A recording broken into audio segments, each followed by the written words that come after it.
Assalamualaikum dan salam sejahtera. Anda bersama saya Ihsan Nahya dan ini Pantau Kerajaan Baharu. Banyak perkara untuk kita kongsikan, banyak perkara untuk kita utarakan, terutamanya untuk melihat secara keseluruhan apa yang telah dilaksanakan oleh kerajaan khususnya.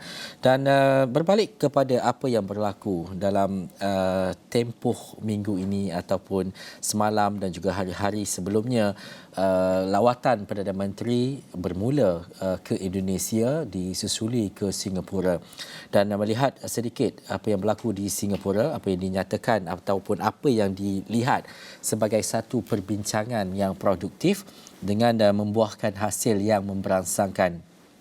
Dan sebenarnya itu yang dapat digambarkan hasil lawatan rasmi sehari Perdana Menteri Datuk Seri Anwar Ibrahim ke Singapura, dan rakan sejawatannya Lee Hsien Loong positif yang pertemuan dengan Datuk Seri Anwar akan terus mengeratkan lagi kerjasama rapat memajukan perhubungan kedua-dua negara demi kepentingan bersama, dan katanya pertemuan itu dapat menyelesaikan beberapa isu melibatkan kedua-dua negara dan membuka ruang kepada kerjasama baharu yang boleh diperbaiki.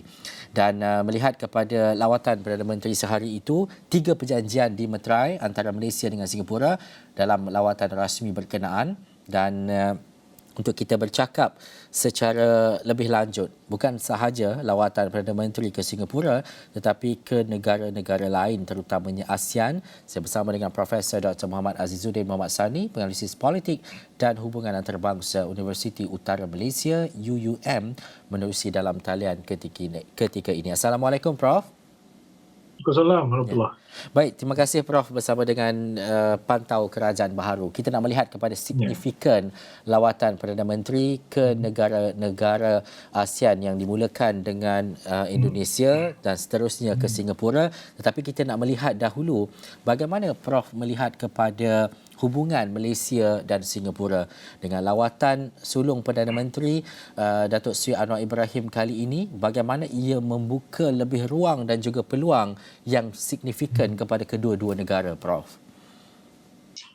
Ya, kalau kita lihat dari segi hubungan kedua-dua negara ni, dia ada turun naik dari segi sama ada hubungan baik ataupun kurang baik, tapi dalam konteks keseluruhannya secara relatifnya sangat baiklah, kerana kita tahu bahawa setiap Perdana Menteri yang sebelum ni yang mengetuai kerajaan di Malaysia terus menjalinkan hubungan secara akrab dengan Singapura, kerana Singapura sebenarnya adalah rakan dagangan yang kedua terbesar di Malaysia. Nilai dagangan antara kedua negara dalam lebih kurang 55 bilion Singapura dolar. Jadi saya rasa agak penting hubungan yang baik diteruskan dengan Singapura. Dan kalau kita lihat dalam konteks lawatan yang dilakukan oleh Datuk Seri Anwar Ibrahim, memang nampak jelas dia memberi fokus kepada negara-negara yang dilihat sebagai negara serantau yang akrab kejiranan dengan Malaysia itu sendiri, bermula dengan Indonesia, Brunei dan kali ini ke Singapura. Dan saya rasa ini satu penyerapan negara serantau kepada kita juga. Dalam masa sama juga kita ingin terus menjalinkan hubungan yang lebih baik, dan saya rasa kalau lihat daripada konteks perbincangan antara kedua-dua negara, fokus jelas nampak ke arah menambahbaikkan ekonomi dan peluang ekonomi, yang mana kita tahu bahawa ramai warga Malaysia sebenarnya bekerja di Singapura. Dikatakan dianggarkan hampir 700,000 rakyat Malaysia yang bekerja di Singapura.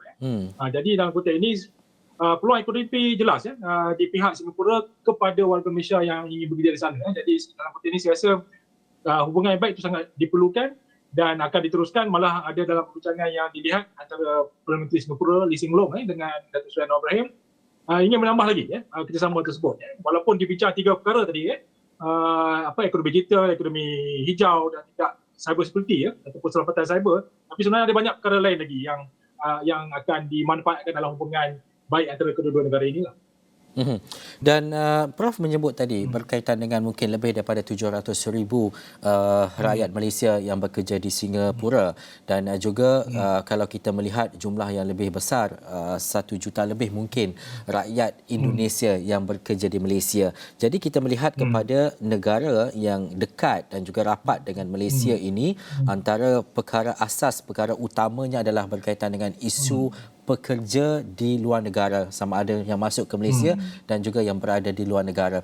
Bagaimana ruang ataupun keadaan ini boleh ditambah baik, diperbaiki, khususnya bila kita bercakap berkaitan dengan tempoh berada di Malaysia dan sebagainya. Kalau menurut Prof, apa yang sebenarnya perlu dilihat oleh Malaysia, Singapura dan juga Indonesia berhubung kait dengan pekerja ataupun buruh warga asing ini? Kalau kita lihat memang ada perbincangan sebelum ini pun bila kita berbicara tentang konteks Indonesia, memang ramai pekerja Indonesia yang bekerja di Malaysia, tapi ada isu-isu lah bermakna sama ada pekerja yang datang ataupun TKI tenaga kerja Indonesia itu mereka ni datang secara sah ataupun tidak sah sebab ada yang isu juga yang datang secara haram dan sebagainya, perlu diselesaikan. Tapi dalam konteks bayaran misalnya gaji ada tuntutan yang supaya dinaikkan, dan juga urusan-urusan berkaitan dengan keselesaan pekerja Indonesia di sana dari segi mendapat pendidikan sebagainya juga dibangkitkan. Jadi itu komitmen yang Kerajaan Malaysia ingin berikan lah untuk menambah baikkan konteks keselesaan pekerja-pekerja Indonesia di Malaysia. Yang mana kita tahu bahawa ramai pekerja Indonesia ni sebenarnya membantu dalam konteks ekonomi Malaysia dalam konteks industri pembinaan misalnya banyak yang memerlukan tenaga daripada Indonesia dan juga peladangan misalnya juga. Tapi dalam konteks pekerja Malaysia ke Singapura banyak juga mereka ni kerja-kerja dalam industri sama ada services ataupun dalam perkilangan dan sebagainya. Dan malah juga Singapura sebenarnya juga ada juga melabur di Malaysia supaya pekerja Malaysia tu bekerja di Malaysia tapi boleh menyumbangkan konteks ekonomi kepada Singapura. Jadi sebenarnya ramai penduduk Malaysia sebenarnya yang bekerja di Singapura, mereka juga sebenarnya duduk Malaysia cuma berurang-alik bekerja di Singapura itu sendiri. Jadi dalam konteks ini saya rasa kepentingan kenapa peluang ekonomi ini cuba digarap sebab kita tahu bahawa Singapura walaupun dengan jumlah penduduknya ada 6 juta setakat ni, tapi ada kekurangan lah dalam konteks sebab Malaysia ni kemampuan kita adalah menyediakan tenaga kerja yang mahir yang sangat diperlukan oleh Singapura untuk bangunkan ekonomi Singapura itu sendiri lah. Jadi itu yang dengan mata wang Singapura yang agak tinggi dalam lingkungan 3 ringgit sama dengan satu Singapura dolar, jadi peluang mendapat pendapatan yang lebih baik itu ada di Singapura itu sendiri, menyebabkan ramai yang pergi ke sana untuk mendapat peluang ekonomi yang lebih baik. Jadi saya rasa apa yang boleh diperincikan oleh kerajaan Malaysia adalah melihat sama ada kebajikan pekerja Malaysia ni terjagalah di sana. Dan kalau boleh ada bagi peluang-peluang ekonomi yang mungkin warga Malaysia boleh explore ataupun untuk dapatkan di Singapura. Malah kalau saya cakap, saya sendiri pernah berpeluang untuk bekerja di sana di Yusof Ishak Institute of Southeast Asia Studies dalam konteks kajian berkaitan dengan Asia Tenggara khususnya berkaitan Malaysia. Jadi dapatlah pengalaman saya melihat bagaimana keadaan di sana dan jelas nampak ramai rakyat Malaysia bekerja dalam sektor perhotelan, sektor kilangan sebagainya, dan ini akan saya rasa memang ditagih oleh Singapura itu sendiri. Cuma kebajikan pekerja Malaysia ni perlu dijaga dan perlu diberi perhatian oleh kerajaan Malaysia lah. Ya, 3 negara telah Perdana Menteri lawati untuk hubungan yang lebih baik, Indonesia, Brunei dan juga Singapura. Kalau kita bercakap 10 negara-negara ASEAN, bagaimana kalau kita melihat kepada 3 negara ini, kita rasa ia sejajar ataupun dekat dengan Malaysia. Mungkin kalau dari sudut perkara-perkara lain tidak banyak perbezaan dari segi bahasa, budaya dan sebagainya.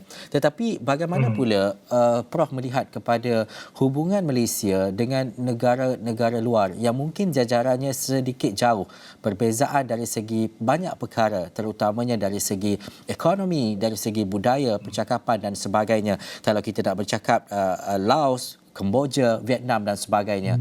Bagaimana hubungan ini boleh diperkukuhkan oleh Malaysia yang ditunjangi oleh Datuk Seri Anwar Ibrahim dengan negara-negara lain dalam ASEAN ini?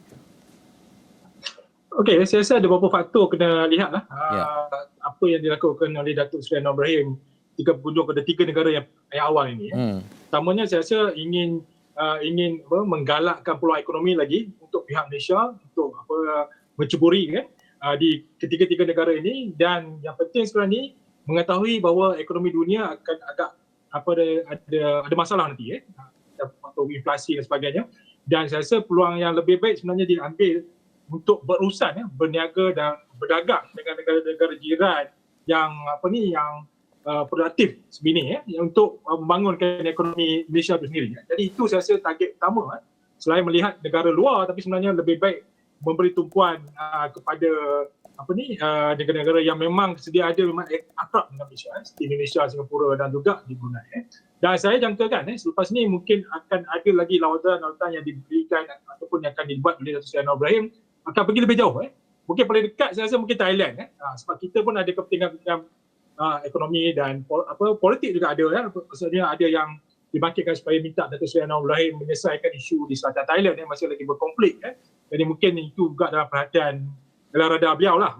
Tapi saya yakin beliau akan melihat hubungan yang lebih baik selepas ni, terutamanya negara macam Amerika Syarikat, Satu Eropah, Jepun dan juga mungkin China. Sebab China misalnya adalah negara dagangan terbesar Malaysia. Dan nak tak nak kita kena menjalinkan hubungan yang baik. Di samping juga mungkin kita menyuarakan pandangan-pandangan kita, khususnya berkaitan isu-isu yang bersangkutan dengan dengan China ini, misalnya berkaitan dengan isu Laut Cina Selatan misalnya, mungkin kita akan bangkitkan. Tapi yang jelas kita nampak peranan ekonomi itu jelas, tapi dalam konteks sama kita nak bermain ataupun memainkan peranan sebagai middle power yang boleh juga menyuarakan pandangan di peringkat global tentang isu-isu semasa, dan dalam sama juga mencari peluang-peluang ekonomi yang lebih baik pada masa ini. Dan kalau kita lihat negara-negara yang nampak sangat berminat dengan kita sekarang ni dari luar, tapi kita belum lagi melawat negara ini, di Turki. Turki, negara Arab Qatar, Arab Saudi sebagainya menunjukkan minat untuk merapatkan hubungan dengan kita. Jadi saya rasa ini peluang yang terbaik untuk kita ambil kesempatan supaya ia banyak boleh merancangkan urusan perdagangan dan ekonomi dan beri manfaat pada rakyat Malaysia secara keseluruhannya lah. Salah satu elemen penting adalah untuk menjaga ekonomi global dan juga perkembangan ekonomi negara. Sebab itu hubungan antara Malaysia dengan negara-negara luar, bukan saja ASEAN, malah di dunia khususnya, harus dilihat dan juga dicorak dengan baik. Tetapi antara salah satu perkara penting adalah kepentingan untuk menjaga hubungan luar ini adalah berkaitan dengan menjamin keselamatan dan juga keamanan dunia. Bagaimana Prof melihat kepada situasi dan juga keadaan sekarang, sosiopolitiknya, keadaan yang mungkin boleh mencetuskan huru-hara dan sebagainya. Bagaimana titik tolak ini perlu diambil peranan oleh seorang Perdana Menteri untuk memastikan bahawa keselamatan dan juga keamanan dunia di peringkat ASEAN seterusnya dapat diterjemahkan di peringkat global secara khususnya. Ya, kalau saya rasa Datuk Seri Anwar Ibrahim masih lagi baru sebagai Perdana Menteri dan sebagainya. Dan saya rasa fokus ataupun prioriti beliau lebih tertumpu kepada isu domestik lah dalam negara, dan sekarang ni baru dia nak melebarkan peranan beliau lah di peringkat ASEAN. Jadi itu pun ada matlamat untuk beri manfaat kepada rakyat Malaysia. Jadi saya jangkakan kalau keadaan di Malaysia stabil, politik yang stabil, dan dia boleh berfikir dan meluaskan idea beliau untuk menerokai peluang-peluang di peringkat ASEAN ataupun Asia Tenggara ataupun di peringkat Asia dan terusnya global. Saya rasa beliau akan mainkan peranan tersebut. Jadi saya rasa sekarang ini tahap awal dia bagi politik pada ini. Tapi yang jelas beliau saya rasa akan mainkan peranan khususnya dalam konteks platform ASEAN untuk menyuarakan pandangan-pandangan dengan isu-isu setempat. Sebelum ni kita berbincangkan tentang isu Myanmar misalnya yang terus berbangkit. Dan saya sebutkan tadi isu Laut Cina Selatan dan juga rantau Asia Tenggara ini memang dikenaki sebagai sebuah rantau yang stabil lah selepas ini, kerana kalau sebab ada lah pandangan-pandangan sarjana antarabangsa mengatakan sekarang ini berlaku konflik di Eropah Timur di Ukraine dan Rusia, dan mungkin akan datang ni konflik akan tercetus di Laut Cina Selatan walaupun saya antara yang agak kritikal lah dengan pandangan ini sebab kita tidak ada sebab tidak akan beri manfaat pada pihak-pihak yang menuntut wilayah-wilayah di Malaysia Selatan itu sekiranya konflik itu berlaku. Walaupun agenda pivot di pihak ataupun agenda keseimbangan kuasa oleh pihak Amerika Syarikat cuba untuk mengimbangkan kuasa di Laut Cina Selatan tersebutlah, yang dibantu juga oleh ASEAN. Tapi dalam konteks global keseluruhannya, saya rasa tumpuan global sekarang ni adalah untuk memastikan ekonomi dipulihkan dalam era pasca COVID, yang saya rasa memerlukan masa sebenarnya. Dan kita tahu pun ketidakstabilan, ketidakterutan global tu masih jelas. Dan saya rasa dalam konteks Malaysia, kita akan mematikan keadaan itu dengan agak dengan penuh minat lah, dengan teliti.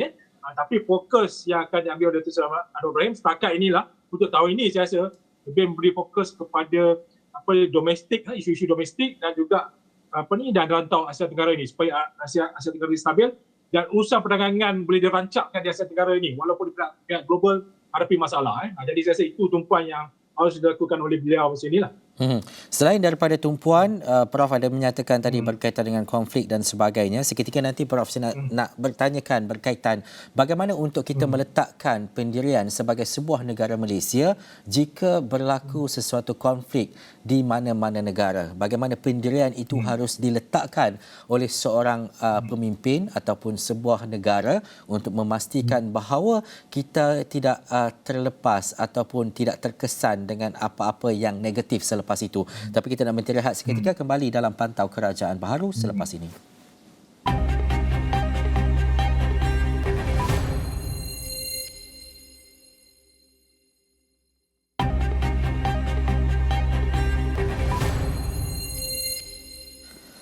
Kembali dalam Pantau Kerajaan Baharu. Hari ini kita bercakap berkaitan dengan bagaimana untuk kita memperkukuhkan hubungan baik dengan negara-negara ASEAN dan juga negara-negara lain dunia khususnya. Apabila kita bercakap berkaitan dengan perkara ini, secara khususnya Malaysia sebagai sebuah negara perdagangan, pastinya kita akan terus dan mahu mengekalkan hubungan baik dengan masyarakat antarabangsa yang tanpa berpihak kepada negara tertentu atau mencampuri dasar, sistem dan pentadbirannya. Itu antara perkara asas, perkara penting untuk kita fahami. Profesor Dr. Muhammad Azizuddin Muhammad Sani, Penganalisis Politik dan Hubungan Antarabangsa, Universiti Utara Malaysia UUM, masih lagi bersama saya menerusi dalam talian ketika ini. Prof, ini soalan khusus. Kadang-kadang kita sebagai rakyat mungkin bertanyakan bagaimana pendirian sesebuah negara untuk melihat kepada sesuatu konflik yang berlaku.